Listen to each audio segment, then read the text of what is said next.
प्रथम खंड गोस्वामी तुलसीदास जीवन और शिक्षा।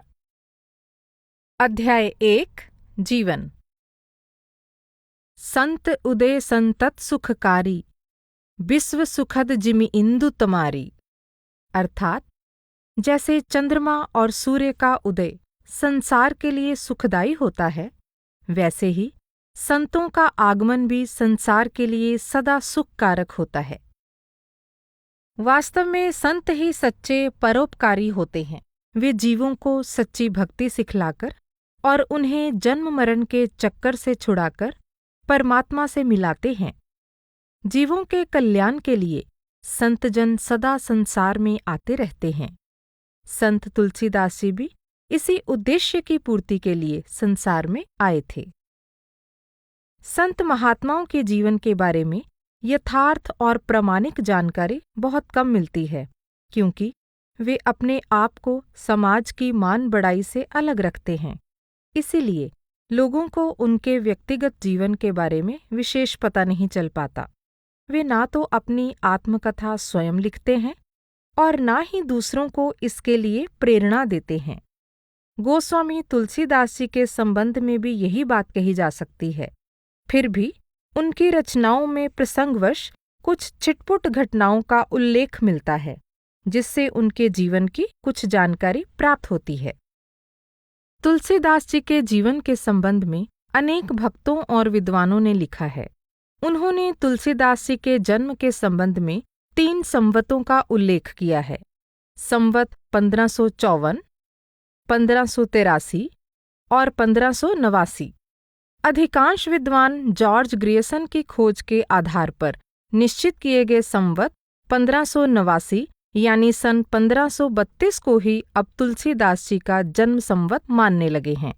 यह जन्म संवत तुलसीदास जी की मृत्युकाल संवत 1680 यानी सन 1623 के अधिक अनुकूल लगता है, जो प्रायः सर्वसम्मति से स्वीकृत है।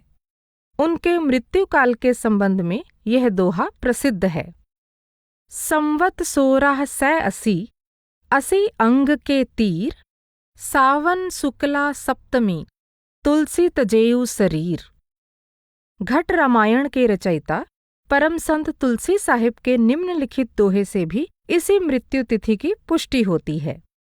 सम्मत 1680 नदी बरुण के तीर, सावन शुक्ला सप्तमी तुलसी तज्यो शरीर। घट रामायण द्वारा गोस्वामी तुलसीदास जी के जन्म संवत 1589 की भी पुष्टि होती है। संवत 1589 भादों सुदी मंगल एकादशी, राजापुर जमुना के तीरा, जह तुलसी का भया शरीरा। इस जन्म संवत को स्वीकार करने पर घट रामायण के उक्त पद के अनुसार भादों सुदी मंगल एकादशी तुलसीदास जी की जन्मतिथि मानी जा सकती है। तुलसी साहिब के उक्त पद से यह भी पता चलता है कि तुलसीदास जी का जन्म यमुना नदी के तट पर स्थित राजापुर नामक स्थान में हुआ था। यह स्थान उत्तर प्रदेश के वर्तमान बांदा जिला के अंदर आता है। अधिकांश विद्वान इस विचार से सहमत हैं। तुलसीदास जी की माता का नाम हुलसी और पिता का नाम आत्माराम दुबे प्रसिद्ध है। विनय पत्रिका में उन्होंने संकेत किया है कि उनका ब्राह्मण परिवार में जन्म हुआ था। दियो सुकुल जन्म, शरीर सुंदर हेतु जो फल चारि को। यहाँ सुकुल यानी सुंदर या उत्तम कुल ब्राह्मण कुल का सूचक लगता है। तुलसीदास जी के जन्म लेने के तुरंत बाद ही उनकी माता का देहांत हो गया और उनके पिता भी उन्हें अबोध बालपन में ही छोड़कर चल बसे। उन्होंने अपनी रचनाओं में कई जगह इस बात का संकेत किया है। कवितावली में वह कहते हैं, मातु पिता जग जाई तज्ज्यो, विधि हूँ न लिखी कछु भाल भलाई। इनके माता पिता की मृत्यु के बाद चुनिया नामक एक दाई ने उन्हें अपने पास रखा, पर वह भी थोड़े समय के बाद चल बसी। माता पिता के बचपन में ही मर जाने से उनका विधिवत नामकरण भी शायद किसी ने नहीं किया था। वह बचपन में राम राम कहा करते थे। इसी से संभवतः लोग उन्हें राम बोला या राम बोलवा कहने लगे। तभी तो वह कह उठते हैं कि यह राम बोला नाम मेरे प्रभु राम का ही दिया हुआ है। लगता है शिष्य बनने के बाद उनके गुरु ने उनका नाम राम बोला से बदलकर तुलसीदास रखा होगा, क्योंकि गुरु को तो उन्होंने अपना नाम राम बोला ही बताया था और कहा था कि मैं राम का गुलाम हूँ तथा मेरा काम बस यही है कि कभी कभी 2-4 बार राम का नाम ले लेता हूँ। राम को गुलाम, नाम राम बोला राख्यो राम, काम यही नाम दवई हूँ कबहूँ कहत हूँ। कवितावली में भी उन्होंने अपने इस नाम का उल्लेख किया है। राम बोला नाम, हऊँ गुलाम राम साही को। विनय पत्रिका के ऊपर दिए गए पद से भी यही पता चलता है कि गुरु से मिलने के समय तक उनके मन में विवाह की कोई चाह नहीं थी। लोग उन्हें नीची निगाह से देखते थे। वह जाति पांति से कोई मतलब नहीं रखते थे। उनका अपना कोई सगा संबंधी भी नहीं था और वह निष्कपट भाव से शीघ्र गुरु की शरण लेने को तैयार थे। गुरु की कृपा हुई। उन्होंने दयापूर्वक इनकी पीठ थपथपाई और सेवक को सुखी बनाने की अपनी टेक को निभाते हुए उन्हें बाँह से पकड़कर अपना लिया। बूझ्यो ज्यों ही कह्यो, मैं हूँ चेरो हुए हाउ राव रोजू, मेरो कऊ कहूँ नाही, चरण गहत हूँ। मींजो गुरु पीठ अपनाई गही बाँह बोली, सेवक सुखद सदा बिरद बहत हों। लोग कहें पोच, सो ना सोच ना संकोच मेरे, ब्याह ना बरेखी जाति पांति ना चहत हों। तुलसीदास जी का अपने सतगुरु से मिलाप बाल्यावस्था में ही हुआ। उन्हें दुखी देखकर गुरु ने उन्हें बहुत दिलासा दिया और बताया कि शरण में आ जाने पर परमात्मा बड़े से बड़े पापियों की भी संभाल कर लेता है। यद्यपि तुलसीदास जी को गुरु के प्रति अभी पूरी प्रीति प्रतीति नहीं हुई थी, फिर भी गुरु से नाम प्राप्त करके और अपने आप को उन्हें समर्पित करके वह सुखी हो गए। तुलसीदास जी कहते हैं कि यह नाम का ही प्रताप था कि उन्हें नीचा समझने वाले लोग बाद में उनकी महिमा को देखकर लज्जित होने लगे तथा उन्हें ईर्ष्या की दृष्टि से देखने लगे। दुखित देखि संतन कह्यो, सोचई जनी मन माहूँ, तो से पशु पांवर पात की, परिहरे न सरन गए, रघुबर ओर निबाहूँ। तुलसी तिहारो भय भयो, सुखी प्रीति प्रतीति बिनाहूँ, नाम की महिमा सील नाथ को, मेरो भलो बिलो की, अब ते सकुचाहूँ सिहाहूँ। तुलसीदास जी को नाम का भेद देकर कृतार्थ करने वाले यह गुरु कौन थे और किस गुरु परंपरा के थे, इस संबंध में तुलसीदास जी के जीवन चरित्र लिखने वालों में कुछ मतभेद है। पर जब हम रामचरितमानस के प्रारंभ में तुलसीदास जी द्वारा की गई गुरु वंदना पर विचार करते हैं, तब हम पाते हैं कि उन्होंने बड़े ही सुंदर ढंग से इसमें अपने गुरु के नाम और उनके स्वरूप का संकेत कर दिया है। वह कहते हैं, कृपा सिंधु नर रूप हरि, बंदौ गुरुपद कंज। गुरु के प्रति असीम श्रद्धा और भक्ति भाव होने के कारण वह अपने गुरु नरहरिदास जी का नाम स्पष्ट ना लेकर इसका संकेत नर और हरि के बीच रूप शब्द डालकर करते हैं, साथ ही यह कहते हुए कि वह कृपा के समुद्र तथा मनुष्य रूप में साक्षात परमात्मा है। वह अपने गुरु का वास्तविक स्वरूप भी बता देते हैं।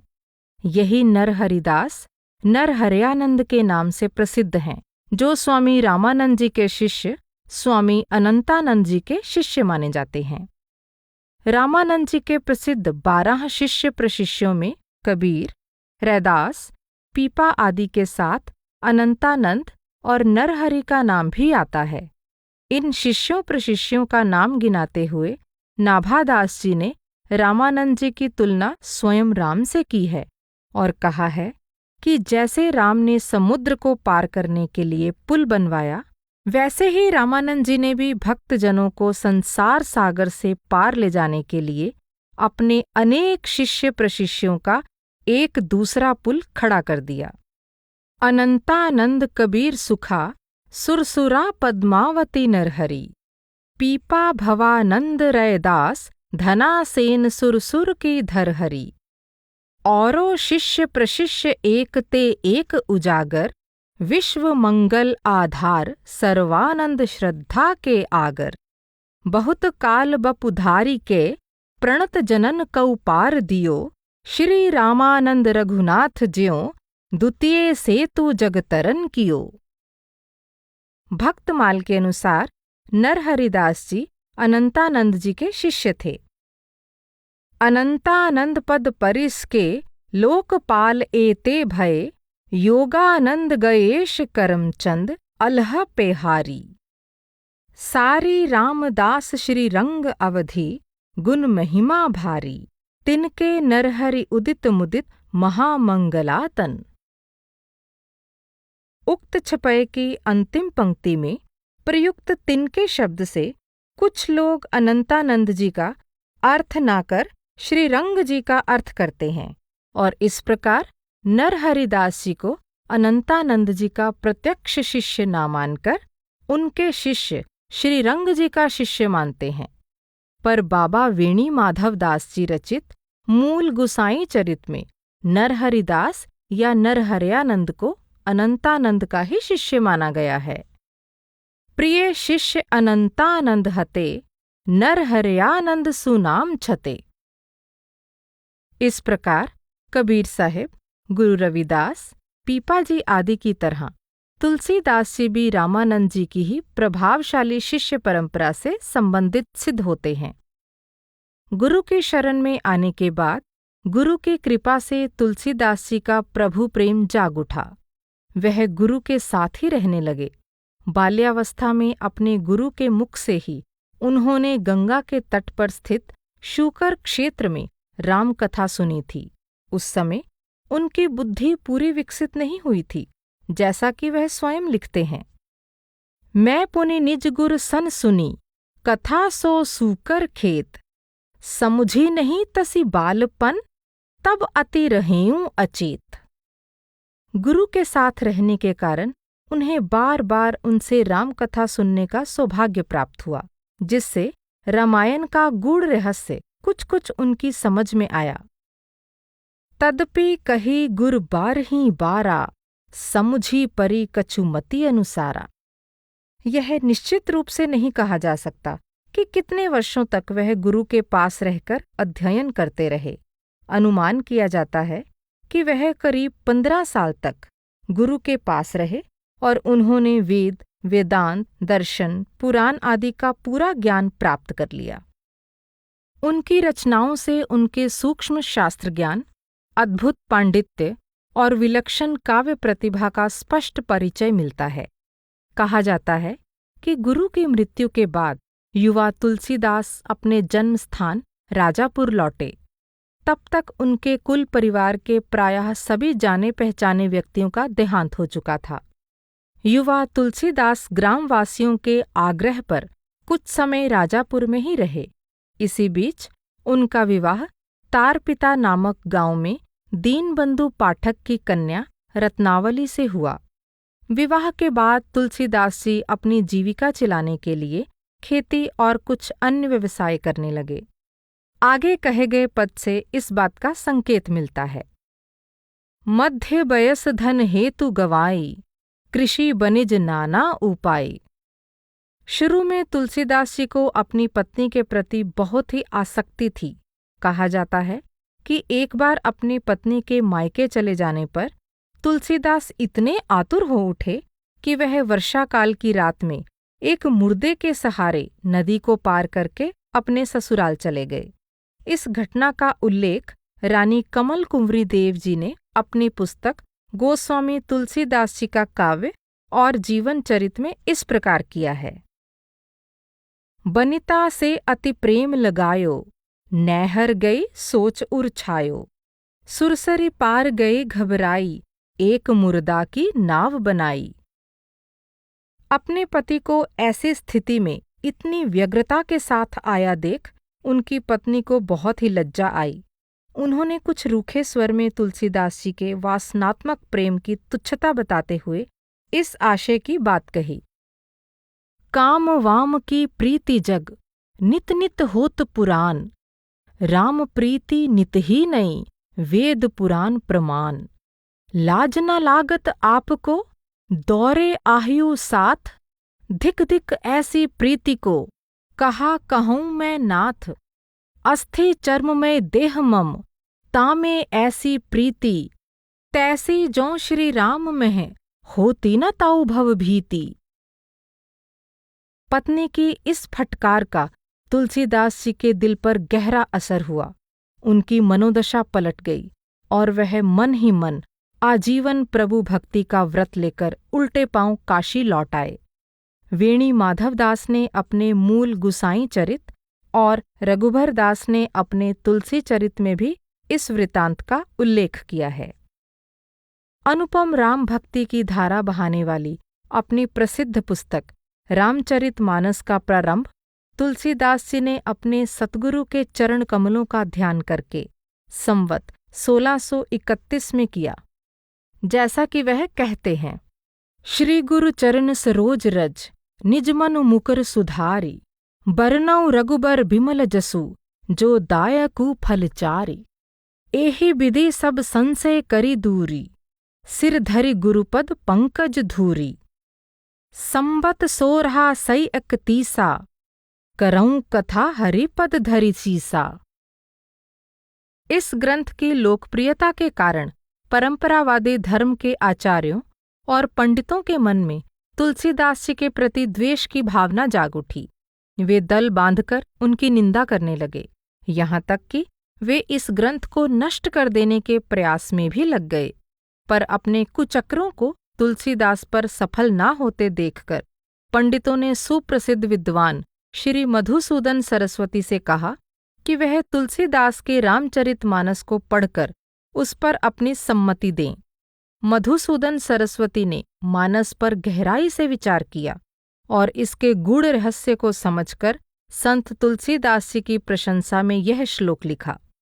आनंद कानने हे अस्मिन् जंगम तुलसी तरुः, कविता मंजरी यस्य राम भ्रम भूषिता। अर्थात रामचरितमानस रूपी आनंद वन में तुलसी रूपी एक चलने फिरने वाला पौधा है, जिसकी कविता रूपी मंजरी राम रूपी भंवरे से सुशोभित है। काशीराज महाराज ईश्वरी प्रसाद नारायण सिंह ने इस श्लोक का हिंदी अनुवाद इस प्रकार किया है।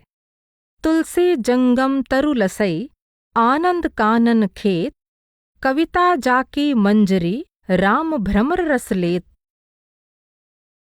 उस समय के समाज में यह धारणा फैली हुई थी कि उत्तम धार्मिक ग्रंथों की रचना देववाणी अर्थात संस्कृत में ही की जानी चाहिए। पर तुलसीदास जी के मन में इस प्रकार की भाषा संबंधी कोई संकीर्णता नहीं थी। उनका विचार इस संबंध में बहुत ही उदार और पक्षपात रहित था। वह किसी भाषा विशेष को महत्व न देकर हृदय के भाव को महत्व देते थे। जैसा कि वह कहते हैं, का भाषा का संस्कृत प्रेम चाहिए सांच, कामजू आवे कामरी कालई करिए कुमाच। तुलसी जी को समाज में फैली इस भाषा संबंधी संकीर्णता का भान अवश्य था। तभी तो रामचरितमानस को प्रारंभ करते समय वह कहते हैं कि वह अनेक पुराणों, वेदों, शास्त्रों तथा अन्य स्रोतों से प्राप्त ज्ञान को केवल अपने निजी आनंद के लिए भाषा में प्रस्तुत करते हैं। नाना पुराण निगमागम सम्मतम यद रामायणे निगदितम क्वचिद अन्यतो अस्मि। स्वान्तः सुखाय तुलसी रघुनाथ गाथा भाषा निबंधमति मंजुल मातनोति। वह फिर कहते हैं, भाषा बद्ध कर भी मैं सोई, मोरे मन प्रबोध जेहि होई। दीनता और नम्रता का भाव तुलसीदास जी में कूट कूट कर भरा हुआ था। जब उनकी अद्भुत प्रतिभा, विलक्षण काव्य कौशल और निश्चल राम भक्ति से प्रभावित होकर लोगों ने उन्हें सम्मान देना शुरू किया, तब भी उन्होंने कभी गर्व नहीं किया और अंत तक दीन भाव ही अपनाए रहे।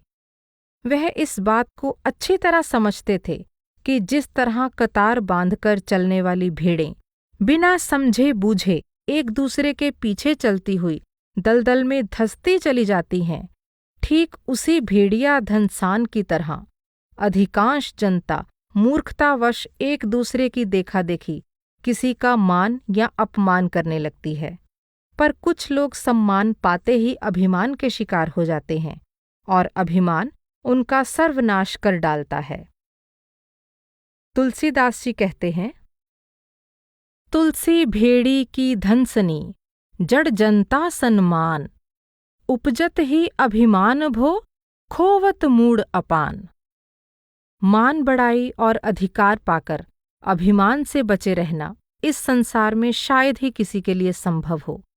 जैसा कि वह कहते हैं, नहीं को अस जन्मा जग माही, प्रभुता पाई जाही मद नाही। इस मर्म को जानने के कारण ही राजाओं द्वारा पूजित होने पर भी तुलसीदास जी ने अपने संत सुलभ सहज दीन भाव का त्याग नहीं किया और अपनी मान बढ़ाई को वह अपने प्रभु की महिमा और राम नाम का प्रताप ही मानते रहे। सच्ची दीनता वास्तव में संतों के पास ही होती है। आगे कहे पदों में तुलसीदास जी के मनोभावों की स्पष्ट झलक मिलती है। नाम राम को कल्पतरु, कलि कल्याण निवासु, जो सुमिरत भयो भांगते, तुलसी तुलसी दासु। राम का नाम कल्पतरु यानी मन चाहा पदार्थ देने वाला है और इस कलयुग में यह कल्याण का घर है, जिसके सुमिरन से भांग जैसे तुच्छ तुलसीदास तुलसी जैसे पवित्र बन गए। पतित पावन राम नाम सोना दूसरो, सुमिरी सुभूमि भयो तुलसी सो उसरो। राम नाम के जैसा पापियों को पवित्र करने वाला कोई दूसरा नहीं है, जिसका सुमिरन करके तुलसीदास जैसा ऊसर जमीन भी सुंदर उपजाऊ खेत बन गया। हों तो सदा खर को असवार, तिहा रोई नाम गयंद चढ़ायो।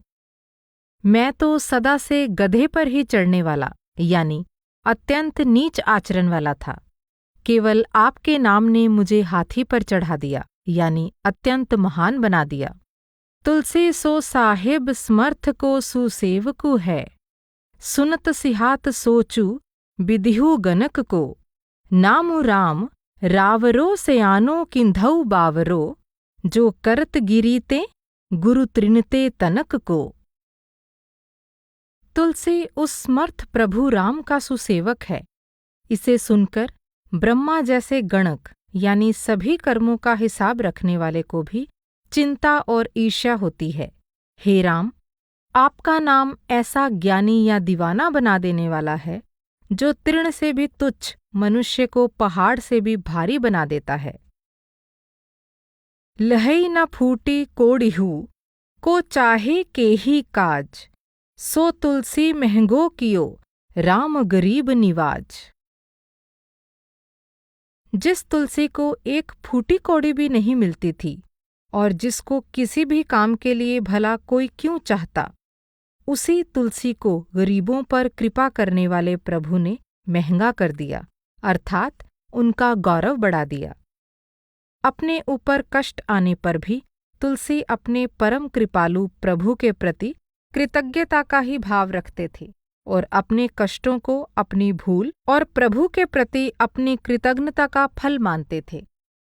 एक बार उन्हें एक भारी बरतोर यानी बाल तोड़ घाव हुआ, जिससे उन्हें काफी कष्ट था और घाव से मवाद निकलने लगा था। उस समय तुलसीदास जी ने कहा, जिस परमात्मा ने अपनी स्वाभाविक दयावश मुझ नीच को अनाथ से सनाथ बनाया, उसे मैं मान बढ़ाई पाकर भूल गया था। इसे नमक हरामी का यह फल है कि शरीर से फूट फूट कर प्रभु का खाया हुआ नमक बाहर निकल रहा है।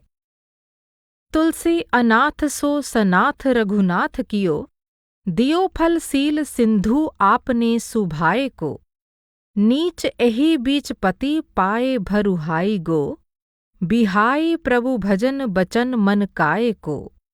ताते तनु पेखियत घोर बरतोर मिस, फूटी फूटी निकसत लोन राम राय को।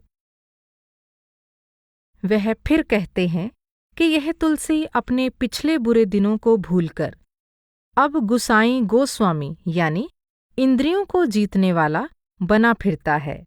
उसी का ये अंत में फल मिल रहा है। तुलसी गोसाई भयो भूंडे, दिन भूली गयो, ताको फल पावत निदान परिपाक हों। इसी प्रकार एक बार उन्हें बाह में असह्य पीड़ा हुई, पर तुलसी ने इसे अपने ही पाप का फल, कर्म की कठिनाई या काल की करालता माना और अपने प्रभु को भूलकर भी इसके लिए दोष नहीं दिया।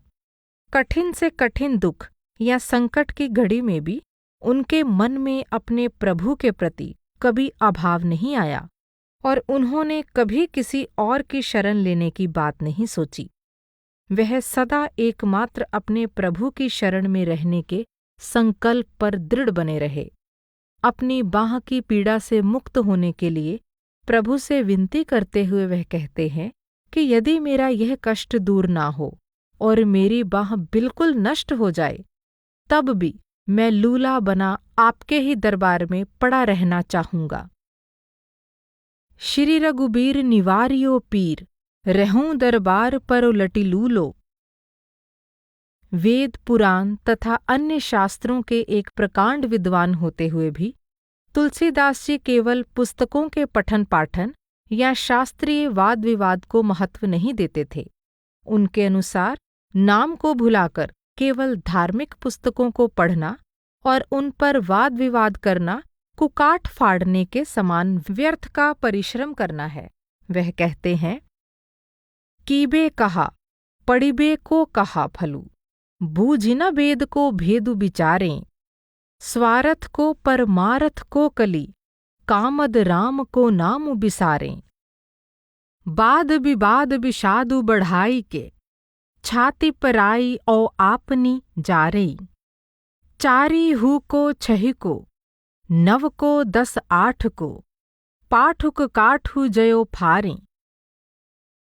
जिसने इस कलयुग में स्वार्थ परमार्थ सबको पूरा करने वाले परमात्मा के नाम को भुला दिया, उसने आखिर किया ही क्या? उसके पढ़ने का भला क्या फल प्राप्त हुआ? उसने ना वेद के रहस्य को समझा और ना उस पर विचार किया। वाद विवाद द्वारा आपसी रंजिश बढ़ाकर उसने नाहक ही अपनी और दूसरों की छाती जलाई। चारों वेद, 6 शास्त्र, 9 व्याकरण और 18 पुराणों का पढ़ना या उनका पाठ करना कुकाठ फाड़ने के समान केवल व्यर्थ का परिश्रम है। इसमें संदेह नहीं कि तुलसीदास जी एक अति कुशल लेखक थे, पर उनकी रचनाओं की संख्या के संबंध में विद्वानों में मतभेद है। बेनी माधवदास, पंडित राम गुलाम द्विवेदी और माता प्रसाद गुप्त ने उनके 12 ग्रंथ माने हैं। भागीरथ प्रसाद दीक्षित ने 14, शिव बिहारी लाल ने 16, शिव सिंह सींगर ने 18, राम नरेश त्रिपाठी ने 31, खोज रिपोर्ट ने 36 तथा उदय भानु सिंह ने 51 ग्रंथ माने हैं। पर अभी तक अधिकांश विद्वानों के अनुसार केवल आगे दिए गए 12 ग्रंथ ही प्रामाणिक सिद्ध हुए हैं। 1. रामचरितमानस, 2. विनय पत्रिका, 3. रामलला नहछु, 4. वैराग्य संदीपनी, 5. बरवई रामायण, 6. पार्वती मंगल, 7. जानकी मंगल, 8. दोहावली, 9. कवितावली, 10. गीतावली, 11. कृष्ण गीतावली और 12. रामाज्ञा प्रश्न। तुलसीदास जी की रचनाओं को पढ़ने से ये सहज ही पता चलता है कि उन्होंने संस्कृत के प्रमुख ग्रंथों का बड़ा गहरा अध्ययन किया था। वह केवल वेदों, उपनिषदों, दर्शनों और पुराणों के ही ज्ञाता नहीं थे, बल्कि काव्य, नाटक, छंद शास्त्र, इतिहास, ज्योतिष आदि पर भी अधिकार रखते थे। अकेले रामचरितमानस के चौपाइयों, दोहों, सोरठों और छंदों में उन्होंने संस्कृत के अनेक ग्रंथों के सैकड़ों श्लोकों का निचोड़ बड़े ही सहज और रोचक ढंग से भर दिया है। साथ ही संतों के निजी अनुभव पर आधारित ज्ञान को भी उन्होंने इसमें बड़े सुंदर ढंग से सजाया है। तभी तो वह कहते हैं, मैं अनेक पुराणों, वेदों, शास्त्रों से सम्मत वाल्मीकि रामायण में वर्णित तथा अन्यत्र से भी प्राप्त ज्ञान को राम कथा के रूप में प्रस्तुत करता हूँ। नाना पुराण निगमागम सम्मतम यद रामायणे निगदितम क्वचिद अन्यतो अपि।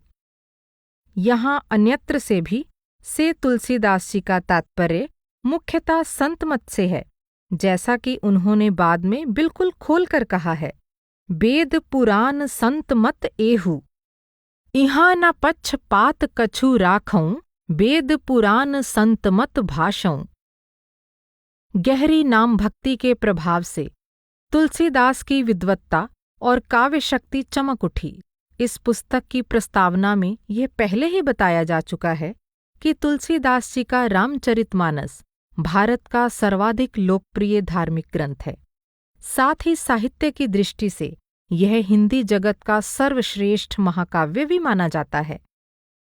तुलसीदास जी की रचनाओं से यह विदित होता है कि वह जहाँ तहाँ भ्रमण के लिए भी जाया करते थे।